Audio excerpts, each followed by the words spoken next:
Technology, innovation, the digital revolution. Many people start businesses to cash in on the latest new thing, but they don't always strike gold. Not so long ago, for example, there was a huge boom in internet businesses, the dot-com boom, a boom most famous for going bust. The following are case studies of 3 businesses seeking success in the world of high technology.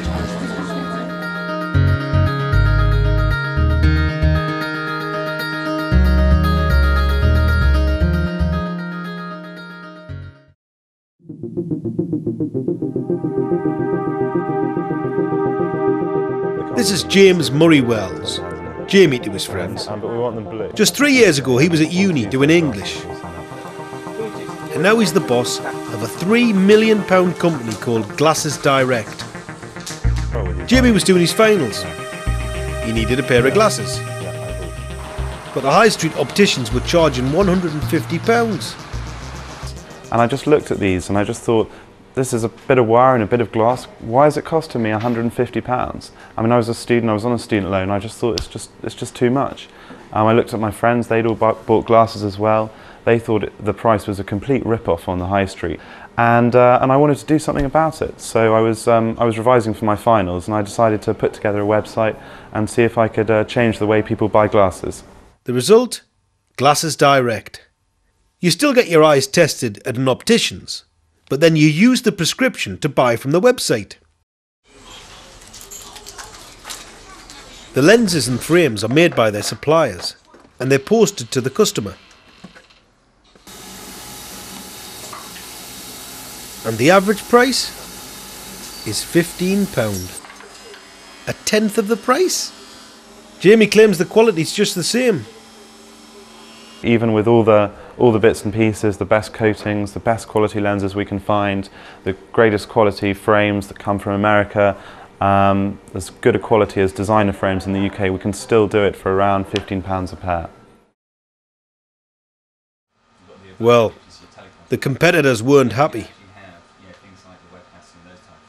We've had a lot of opposition actually. I mean, it was, when I approached the industry as a student, I mean, it was what looked like a cartel. I mean, you walked out of the door of a Specsavers, you went to a Boots, you went to a Vision Express, and the prices were all, you know, round and about the same. So it was very difficult to find a bargain on the high street. And you can imagine now that we've come in and we've smashed up that cartel, you can imagine that the UK high street, in terms of those big high street chains, are really not happy. Jamie claims that Specsavers even pressurised his suppliers not to supply him anymore, and that wasn't all. One of the most difficult times for this business has been when, you know, the big high street chains actually stopped our supplier of glasses from selling to us, even though we were selling thousands of them every month. So suddenly I had to, you know, drive around the country. I had to find, you know, our website was down for a week. It had no glasses on, and this was at our most busy time, simply because pressure from high street opticians had actually forced that supplier to not do business with us. And we've had some very difficult times like that, but, you know, perseverance, and we just keep battling on, and, you know, we'll get there. You know, we've had you know, angry letters from opticians. They've tried to take us to court, and official complaints to our optical council. I mean, when people say that, you know, small companies don't succumb to dirty tricks, they're wrong. You know, they're just as susceptible as the big companies. But, you know, the more they kick and shout, the more we think we're doing a good thing. But the customers, claims Jamie, are happy enough. There hasn't been one complaint from a single member of the public about our glasses to any official body. Well, we have a very, very low returns rate, i.e. only about 2% of our customers actually send back their glasses. So, you know, 98% of our customers receive their glasses, and all of them are made to a universal size, the size that we feel fits our customers the best across the board. And as I say, 98% of our customers love them. So far, Glasses Direct have sold over 150,000 pairs of specs. Most people hear about us from their friends. I mean, people have a great experience with us, they tell everyone. I mean, the last posting on a discussion forum about Glasses Direct actually received around 20,000 viewings. So we actually get most of our customers through word of mouth. It's very easy. I mean, you go to the website and you type in your prescription, because most people have a copy of their prescription at home, or they can get one from their local optician. So you go to the website and you type in your prescription, you choose your frames, you select your lens options and any tints you like or coatings, and then the glasses will be delivered to your door in a matter of days. In the high street, you can try before you buy, but you can also do that at Glasses Direct. Well, sort of. One of the quite the fun things we have on the website, which is the option of a thing called customize. That allows me to actually upload a photograph of myself or a friend and actually put those glasses on myself to see if they suit me. So I'm going to quickly browse for a picture. I'll choose a picture of I've got on my desktop here.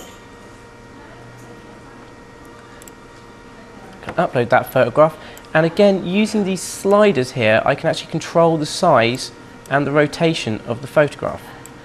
Say for example, if you didn't take the photograph in a particular even keel, you may want to adjust it so that it fits the glasses you're trying on. You can move the glasses around using the hand option here, and again you can resize or rotate them. Say for example you wanted to put them on a slight slant, you could do so using these here. Also, it always tells you which glass you initially selected here. I initially selected the Voyager frame. Now this is so that the customers always know their initial choice, because they can, if they so wish, change the type of glasses they're looking at from the slide menu here. So for example, I might choose the Ditto ones. The customer also has the option of adding tints. So they may, for example, want to add a nice tasteful green tint to their glasses. Pink, if you want to. I've got a sort of ready pink. Then all the customer will do from that point is then, again, just buy now, choose those particular frames, and they can then go through and decide what they're going to choose and what they're going to use those frames for. For example, in this case, they may choose the option of reading. Once you've chosen your frame, you enter your prescription details, and then it's online payment with credit card.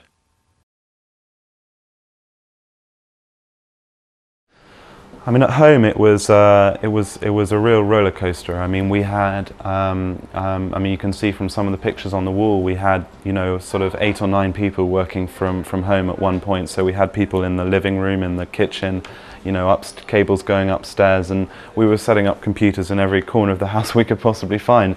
I mean, it was great fun, but it's now nice to have it all, you know, properly, professionally organised now. But, you know, in the early days it was my mother who was the sort of staff canteen cooking kind of, you know, bacon rolls at lunchtime. So, I mean, you know, I had a lot of family support in that way, and we were lucky to be able to get it off the ground from home. I mean, there was a lot of firefighting in the beginning. I mean, when we started, it was a lot of getting to grips, you know, getting the infrastructure in place, getting the telephone systems in, getting the IT, you know, provision in an acceptable capacity, you know, trying to basically put the foundations down for the business that had just suddenly grown. I mean, we grew in 2 weeks' time.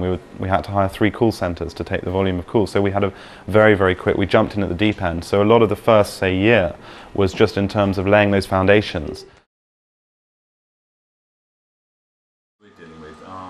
Jamie freely admits there were lots of things about business he didn't know, especially the financial side.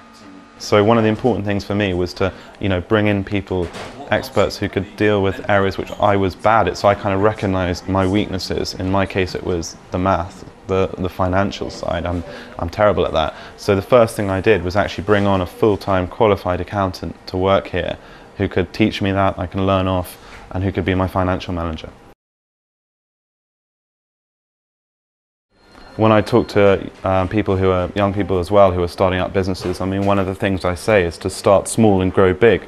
If you start big, you go bust. You know, we started as small as we possibly can from the house, you know, from the living room. That way you minimize your risk and you're able to test the model. So I was able to test the model at home.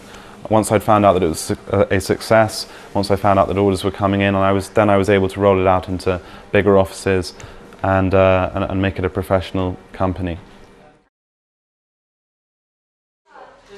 Now the business is established, Jamie's looking to expand. One area is contact lenses.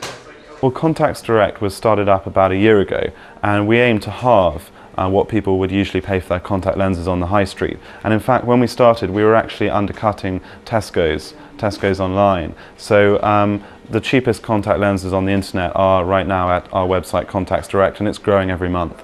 And coming up, Sunglasses Direct. And Jamie wants to launch the business internationally too.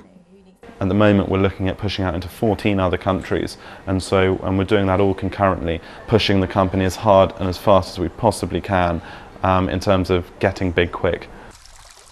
And the future? Jamie's looking to expand wider than the glasses market. You know, who knows, maybe the pharmaceutical industry, where we can apply the same direct proposition to, bringing products direct from the supplier to the consumer, cutting out unnecessary processes, bureaucracy, overheads in the middle, and pass those savings on to our customers. So who knows, in the future there may be other industries that we can look into as well. I'm under pressure from my board of directors to make Glasses Direct a worldwide household brand name as quickly as we possibly can, and I'm determined to do just that.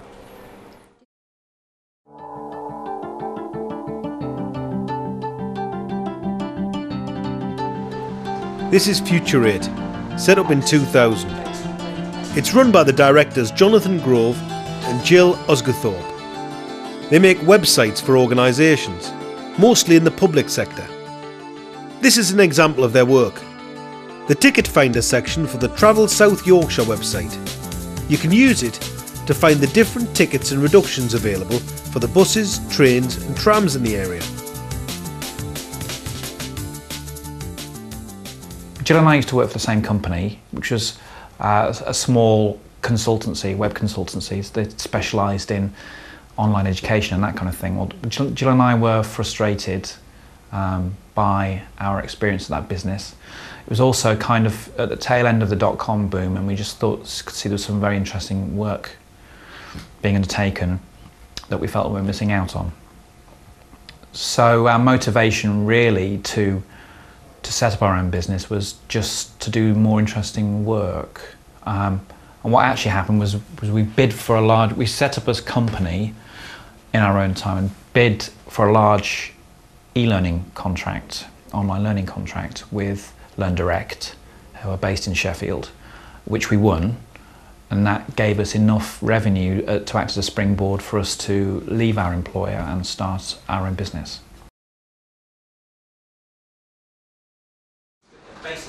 Jonathan and Jill have different personalities and different skills. Often a good thing when running a small business. We've both got our strengths and weaknesses really. So Jill's very good at kind of detail. She's very much kind of nuts and bolts, and she's great at kind of like that kind of work, but I find that pretty boring. I can do it if I have to, but it doesn't really engage me. So a lot of the work, the stuff I do is more entrepreneurial in terms of its scope. So I do more kind of business development and pitching for work and trying to win work and that kind of thing. Jill concentrates more on the delivery side. So Jill is more involved in the IT side, in actually delivering the end product, the completed website, to the clients. Hi Kate, it's Jonathan. While Jonathan is more concerned with securing future contracts, getting in the business. You have to re-enter the timetables. This fits well with his background in communications. It's because all the information is new, basically. One of the problems with any small business is getting the balance right between working in the business and working on the business. And that's what people have said to me from the beginning, and it is one of the hardest tensions, is that you either work on projects or you're looking for projects. And that's the hard kind of balance to get, because when you're looking for new projects, you're not working on the projects that you've got, and vice versa. So our roles have diverged more, particularly over the last couple of years.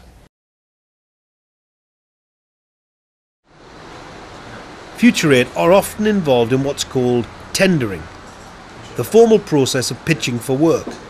Because a lot of our clients are public sector, what tends to happen is, because of the way in which public sector operates, because it's funded by public money, there's something called a tender, an invitation to tender go out, which is basically a document which explains what a client might need. Let's say that the tender contains a specification for a web site or web application. They have to be published and they have to be made publicly available so that anybody can respond. So a lot of the time we will identify, or we know particular places to look where we will find an invitation to tender, and then we will write a response to that invitation to tender. Tendering is a very painful process. We look out for briefs that come through online. Very often it's a three-stage process, tendering. There'll be a very in-depth questionnaire about your business called a pre-qualification questionnaire to complete, and that focuses on the financial aspects of your business, you know, the size, your capacity, previous contracts, and then if you're successful you might be invited to put a tender in, and these are very hefty documents usually, and in the tender you will describe how you will fulfil their requirement, you know, sell the company a little bit, and then if you're successful at that stage you'll be invited to interview and you'll have to do a presentation, and you know, it's a very time-consuming process. But tendering isn't the only way to get the business in. Another way in which we work is sometimes it's word of mouth. We have one happy client who puts us on to another. Or the third thing is that we'll directly market to new clients, which will involve, you know, things like postcards, might involve us not as personally, but we might outsource some cold calling and that kind of activity. And there's the website as well, which we use to tell people about what we're currently working on, provide case studies, and that kind of you know, marketing material for ourselves. Future8 are pretty well established now, but early on they nearly went bust, like many business startups. The reason? Overconfidence. About 3 years ago we had a bit of a crisis, which is we were running out of work, and so we were in there was a fairly good chance that we were just, you know, we were going to fold, we were going to fail. So what Jill and I had to do was try and work out why we were failing and make some changes to the business, which is what we did, and we managed to turn it around. So the lesson kind of to learn there is don't be complacent, really. We used to get a lot of work from one particular client, and then they decided to take a lot of the work in-house. So they've got their own web development team now, which meant that that work completely dried up. It was a very worrying time, you know, a few sleepless nights. But we got a marketing person involved and managed to focus ourselves very well, I think, on winning new work. You know, it was a case of, well, either we succeed at winning a few more contracts or that's it, and we were both very determined to make it work. It was a case of analysing what was going wrong, looking at what our competitors were doing, and matching that against what we were doing to try and work out what was different. You know, also talking to the clients that we had to try and work out how they saw us, how they perceived us, and then once we'd done that, that gave us a way of moving forward. And the main issue was we weren't being innovative enough in a sector that's driven by innovation. We weren't being innovative because a lot of stuff that is sold as being innovative doesn't work very well. But quite a lot of businesses want to buy innovation, so we had to be more innovative in our approach. A classic challenge for people running a small business is the sheer volume of different things you have to do. When you think about the range of different things that you have to deal with when running a business, like bookkeeping, for example, managing staff, accommodation, you know, getting a good office and deciding when to move and everything else, your own sales and marketing and communications, you can't be good at all of that. You probably don't want to be doing all of that, and you can't possibly do it. So, you know, some bits you can outsource, like bookkeeping, for example, and accountancy. We have someone who deals with that for us. Management of staff, both Jill and I have to do that, whether we like it or not. Sales and marketing I tend to do. Jill tends to handle the finance and the cash flow and that kind of thing. Ideally, I'd like to be sitting on a yacht in Barbados and just ring up once a day and just say, is everything all right? and then just jump into the, get my snorkeling gear on and jump off the back of the boat. But it doesn't work like that. So there are always some things that I don't want to be involved in, but I have to be involved in, and some things that I can give to other people to do, and that kind of works out fine. And some things just don't get done at all. The admin gets neglected in this office. We don't have anybody whose job it is to do the admin, so some of the day-to-day operational management tasks I think probably don't get the attention that they deserve, and things like sorting out the filing cabinets. Rich might have a window. And there's a constant battle to juggle work to get things done on time. What Rich could be working on is upskilling in OpenCMS. Just going in a loop. Rich needs to be upskilling in OpenCMS at this point, really, pretty much from the next week. And I think the best way for him to do that is go from, we need to identify a box, even if we have to buy one, install, he needs to go through the process, so he's got a ground up understanding of OpenCMS. Yes. What's he going to work on? I mean, he can. It's fine for him to be working on the Future 8 website, Fine. but not if you're expecting that to be delivered necessarily. But yeah, it'd be nice. I don't think he's going to have the time No.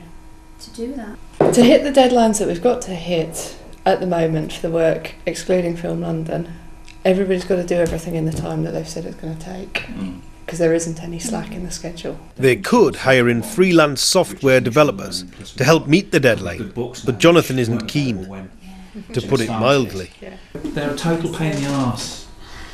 I know they're a total pain. They are a complete pain in the arse, and Karen's going to have enough on her plate coping with the pain in the arses that we've got without introducing another pain of a different order.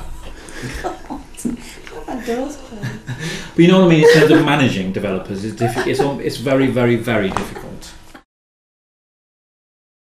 Words of advice I'd give to someone who is starting their own business, a young person, is not to underestimate how complicated it is, to accept the fact that you're going to need to be very tenacious, and that sometimes you're going to fail at what you do, and what you've got to do is stand back up and learn about why you failed and press on with that new knowledge, and not to neglect aspects of the business that you don't like, and to have a vision for your business as well. You need to be thinking about what it is you sell to your clients, what kind of product or what kind of service.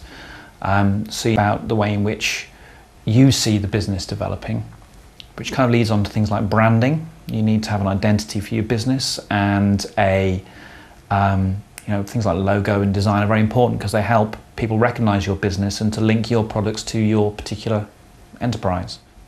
Also, quality as well is always important because that's how you get word of mouth, and I think word of mouth probably is one of the most important marketing tools that you can have. I think once you've worked for yourself, you appreciate the freedom so much that it'd be very difficult to go back and work for anybody else again. The freedom just to take your business where you feel it needs to go. I think each time you win a contract, it feels like a success, and it's nice to go through a process of trying to win business and then winning it. Sometimes you don't. And I think the worst times are actually the reverse of that, which is putting the effort into trying to win new business and then not. And sometimes what happens is that it doesn't matter how hard you try and how hard you work, you're still going to get the knockback. And that, because it's your own business and I think you invest quite a lot emotionally in the work, then not succeeding in your attempts to win new business can be quite sort of painful experience. It's a bit like a roller coaster, sometimes you've got so much work you wonder how on earth you're going to complete a contract and deliver, and other times you think, well, now I'm worrying about whether we're going to get any more work in and what's going to happen next.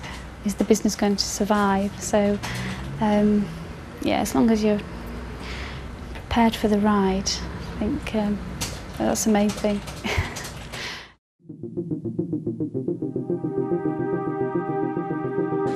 This is Phone Options UK.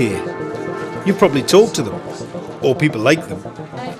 The people who try to sell you a new mobile phone. And what door number are you happy with? The business was set up in 2003 by brothers Francis and Lawrence Asai.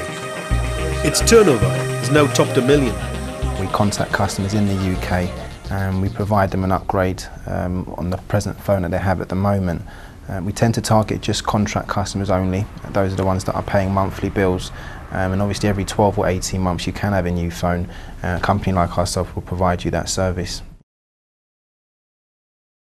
We actually started working at one of our dad's properties, so it was a house, a residential house in a residential area, and we converted the top floor into an office space. So from the outside it just looks like a house. You would think it's a bedroom inside, but if you actually came in the house, it's a fully fledged call centre, computers, phone lines, an office area where we do sort of customer service and distribution, the call centre where the majority of calls are made, and a slightly different area as well where we would do a bit more admin and cleaning up of customer accounts. So we started off, we had to cut our coat according to our size basically. But the neighbours weren't impressed. You wouldn't obviously normally have a call centre in a house, and at that time, that was a couple of years back now, from a neighbour point of view, if you're sort of every evening at 5, 6 o'clock you're seeing sort of young teenagers going up into a house, many of them females as well. I think some of the neighbours maybe thought something a bit sort of maybe dodgy was happening. Some sort of cult, they thought a cult was forming in the house. Yeah, something. We don't know what they thought, but the truth of the matter is we were giving employment to a lot of the local teenagers sort of thing, so we would have thought that it would have been better for them to come and ask us and see what's happening, but they didn't, so yeah. Anyway, by then, they'd outgrown the house. As a strategic move, we decided it would be better if we move into a commercial premises, because even at that stage it was getting quite tight in the house, as you can imagine, and it wasn't going to be a viable option for us long term. So it was always our plan to go into professional commercial premises, and it proved to be the right move at the right time. So it comes back to this sort of thing, everything happens for a reason. At the time it was like, well, why are we being put under pressure potentially? But in the end it gave us the impetus to have a look at, up our game and look at sort of alternative ways of working, which this came down to us working in this office space anyway.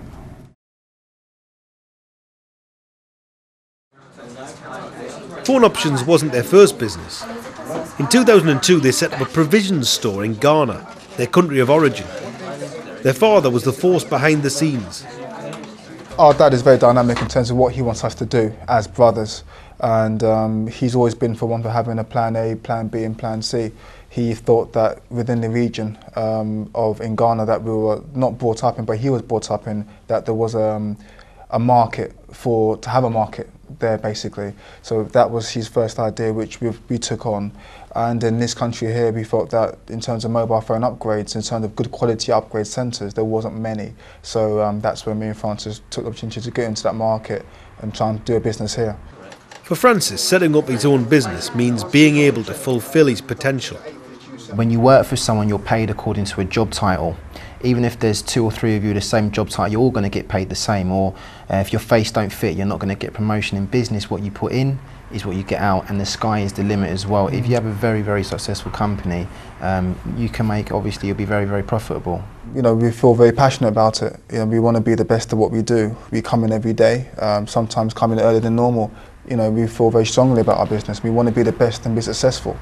So yeah, we feel, you know, there's a lot of love for the business. We don't just do it for vanity. We want to do it because it's something we definitely believe in.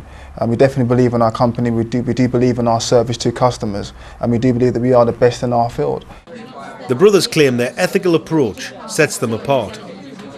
We want to be the best in what we do. There are a few upgrade centres, and many of them, we hear horror stories all the time. Many of them are sort of duping customers into taking deals. Everyone's had a phone call to sell a mobile phone. If we're going to do it, we want to do it in the right way, because it is a mobile phone and it's free as well, but there's a way to do it. So we aim to be the best at what we do, and that incorporates how we call, what we say when we call, to make sure we're always telling the truth. And if a customer ever has any problems, they have someone to come back to, and a company that's willing to sort of help them out if they're in a pickle, basically. So we think that if we come from that sort of ethos, we will inevitably create a successful company. And do the brothers ever fight? We fight relatively often, not in a horrible way, Yeah. but in hopefully a conducive way to running the business. So, But we do make sure, I'm sure you would agree with that, we do make sure that it's always just business, never personal. We always keep it business because we both want the business to succeed. It is succeeding and want it to continue to succeed. But we have to argue to show that obviously, you know, there's passion there, there. that I we think still that's care, what yeah. So we do. I enjoy it sometimes, actually. I'm only joking. So obviously I trust him implicitly, he trusts me, and we get on as brothers. There's very few, if only 1 year difference between us. So if anyone else out there has got brothers and sisters, there's particular ones you get on with, then you work with them. Yeah, stay close, because you can't really get anyone closer than your own blood. So it's definitely helped me anyway. I wouldn't say you need to be clever, but you need to have a goal. You know, so having a goal, focus and commitment, those are the three qualities that I believe to run any business. In terms of focus, knowing what you want to do, committed, having a business, saying I'm going to run this business and run it well, you know, and those aspects I think are very, very important. Fear of failure is also motivating. Business is a risk.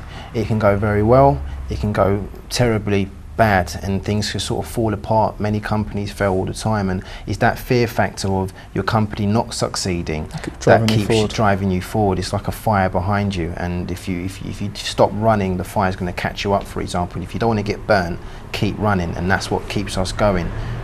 So yeah, we're very, very attached to the business. It's hard work, but we enjoy it. Family support is also crucial.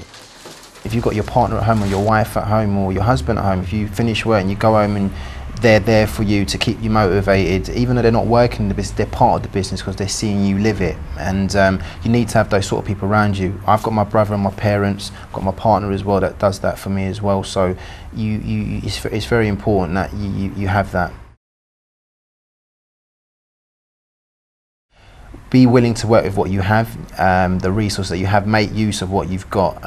You don't necessarily have to go and find a ton of money from a bank or venture capital. It depends on the project, obviously, but whatever you do have at your disposal, try and work with that. And if as a last resort you need to find outside financing, then obviously you have to do so. But I think cut your coat according to your size, be humble, work hard, and I think that's important. My words of wisdom will be to just be positive, keep strong and keep focused.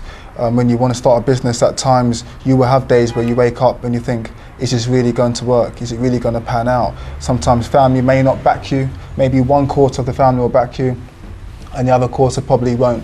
But you need to keep around focused people, keep focused and have your goal in mind, and you will definitely reach that goal. Yeah. That's the most important thing for me, to keep going, yeah. And don't be scared to fail as well. Yeah. I think the real failures are the people that don't try. If you try something, it doesn't work out, at least you can say, I tried and it didn't work out, rather than to look back and say, oh, I had an idea and I didn't try. So you have to have the fear factors, what keeps you moving anyway, but a lot of the time you put effort into something, you tend to get a little something back, and the same applies to business, but you have to be focused, you have to be serious. You have to have some foresight, you have to try and have foresight. Some people are born with it, but if you're not born with it, you have to try and see trends. What has been happening over the past year or two? If that's happened, what may happen the next year or two to fit the pattern? And if you can see that, then it makes you be able to sort of, not jump through hoops, but place your business, plan forward a little bit better, yeah. My golden rule is you can't sleep. You know, you need to work. And work and work and work. That is the golden rule. If you think you're going to try and have a business and not be committed, it's not going to work. For me, having your own business is for people that just are focused and driven to succeed. And you need to work at it. You can't think, oh, I'm going to go in one day, oh, I'll rest today. You know, that's the golden rule in business. Work, work, work, work, and don't stop. We will do probably about 1.1 million this year. This will be the first year where we break the £1 million turnover mark. So from that point of view, it's a great achievement, and turnover has increased every year, year on year. And we'll hope so we continue to do so in the 4th and 5th year of trading as well. I would hope that in sort of 5 years' time we're outright the largest and the best upgrade centre in the country. So that is the plan for phone options, but it's just one part of the wheel that we're trying to sort of build up in our sort of young lives, really. So it won't be the end, but it's just a start. So there'll be other things that we're coming out with. We'll let you know in due time as well.